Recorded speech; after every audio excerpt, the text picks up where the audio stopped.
any Chucky toy. You'll see me here, see me there, not hard to miss with my orange hair. I sit and stare, just love to scare him. When I speak, I'll fucking swear. With chronic aggression, I'll brandish this weapon. I'm clearing a pathway to Annie's possession. There's never discretion when killing's in session. I'm telling the truth, you can call it confession. Snarls like a corkscrew, smashed in like a boat on a horseshoe. You're just a preview. Hi, welcome back to Revenge of 31 Days of Horror. I forgot my mask. Crap.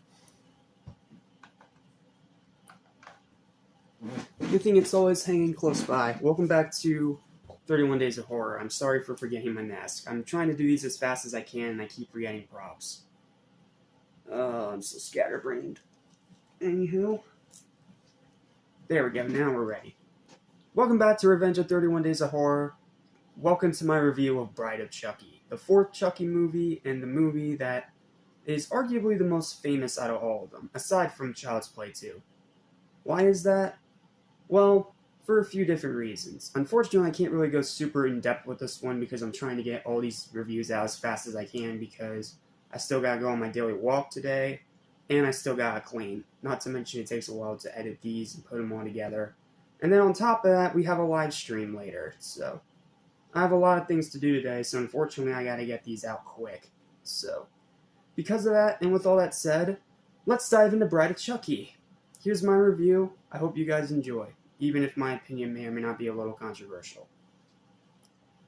Many years have passed since Chucky was chopped to pieces by the industrial fan in that pop-up amusement park in Child's Play 3, and in that time the world has changed quite a lot. But when he is suddenly brought back to life by his demented girlfriend Tiffany Valentine, played by the amazing Jennifer Tilly, with voodoo and a lot of stitches, he decides to continue his killing spree to show the world that a true classic will never go out of style, and in turn do one thing he never expected that he would ever do: fall in love.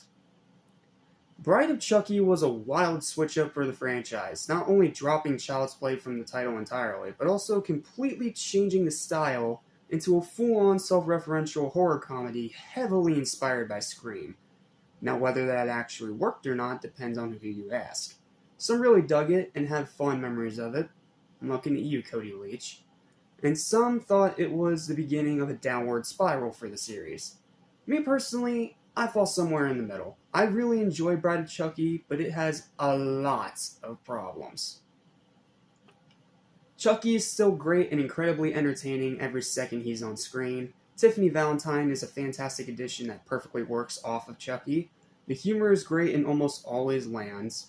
When it's coming one out of the doll's mouths, not really from the human characters. We'll get into that whole thing later.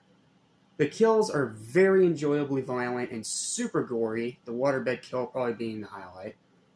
Though, shout out to the one officer that gets turned into Pinhead. That was a pretty cool kill too.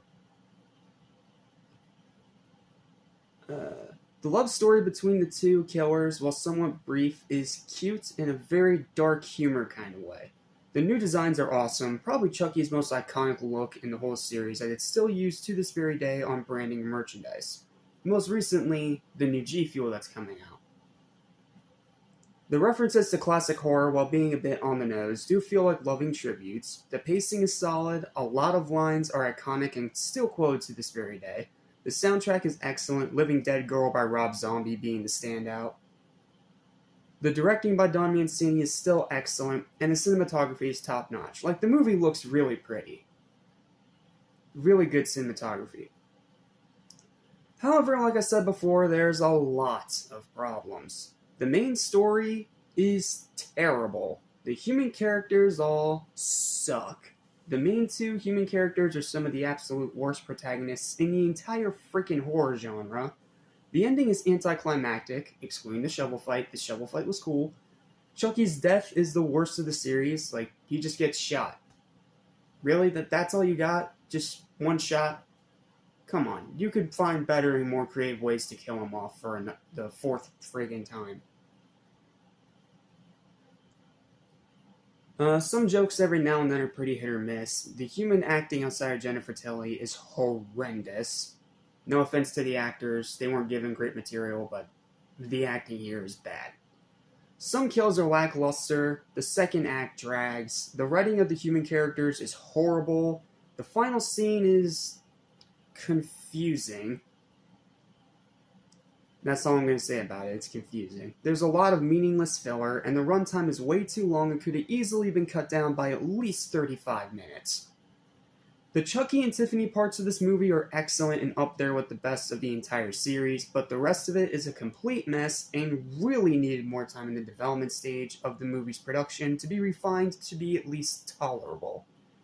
However, since the actual Chucky side of the story is so high quality and so entertaining and so memorable and so funny, I'm still going to call this movie good despite its cataclysmic problems.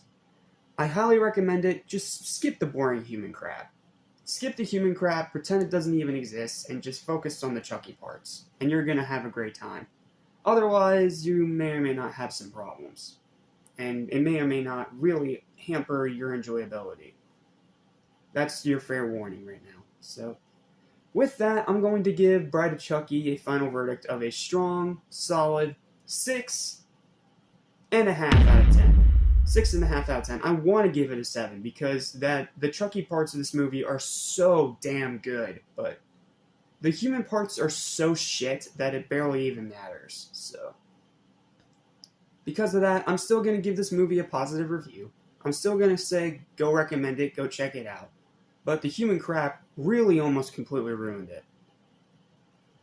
But hey, it's friggin' Oscar-worthy compared to what we had to review next from this franchise. Oh, Lord above, help me. But we got something else to tackle before we tackle that horrendous piece of freaking garbage, so. I'll see you guys next time for Pet Sematary 2.